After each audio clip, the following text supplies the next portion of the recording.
పూర్వం అగస్త్య మహాముని దక్షిణ ప్రాంతాలకు పవిత్ర జలాన్ని ప్రసాదించాలని బ్రహ్మదేవునికి శివునికి తపస్సు చేసి వారిని మెప్పించి వారి అనుగ్రహం పొందారు. లోకశ్రేయస్సు కోసం ఆయన చేసిన తపస్సును మన్నించి దేవదేవతలు ఆ మహాముని కమండలాన్ని పవిత్ర జలంతో నింపారు.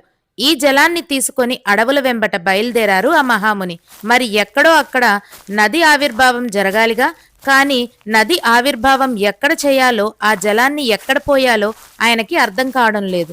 తన చేతిలోని పవిత్ర జలం ఉన్న కమండలాన్ని ఎక్కడ ఉంచాలో కూడా తెలియలేదు. అదే సమయంలో అటుగా వెళ్తున్న ఒక బాలుడు ఆయనకు కనబడ్డారు. ఆ చిన్న బాలుణ్ణి పిలిచి కమండలాన్ని తన చేతిలో ఉంచి జాగ్రత్తగా చూడమని చెప్పి కాసేపు సేద తీరడానికి అటువైపుగా వెళ్ళాడు. ఆ బాలుడు మరెవరో కాదు, సాక్షాత్తు వినాయకుడే. మహాముని అటువైపుగా వెళ్ళగానే పవిత్ర జలాన్ని ఆవిర్భవించే ప్రదేశం కోసం వెతికి ఆ కమండలాన్ని అక్కడ ఉంచి అదృశ్యమయ్యాడు వినాయకుడు.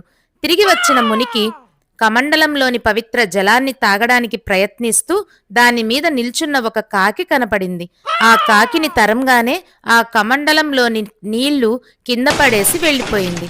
అప్పుడు ఆ కమండలంలో నుంచి పడిన నీరు ఆ ప్రదేశం అంతటా వ్యాపించి పవిత్రమైన కావేరి నదిగా ఆవిర్భవించింది. అలా ముని యొక్క సంకల్ప బలంతో సాక్షాత్తు వినాయకుడి యొక్క అనుగ్రహంతో ఆవిర్భవించింది కావేరి నది.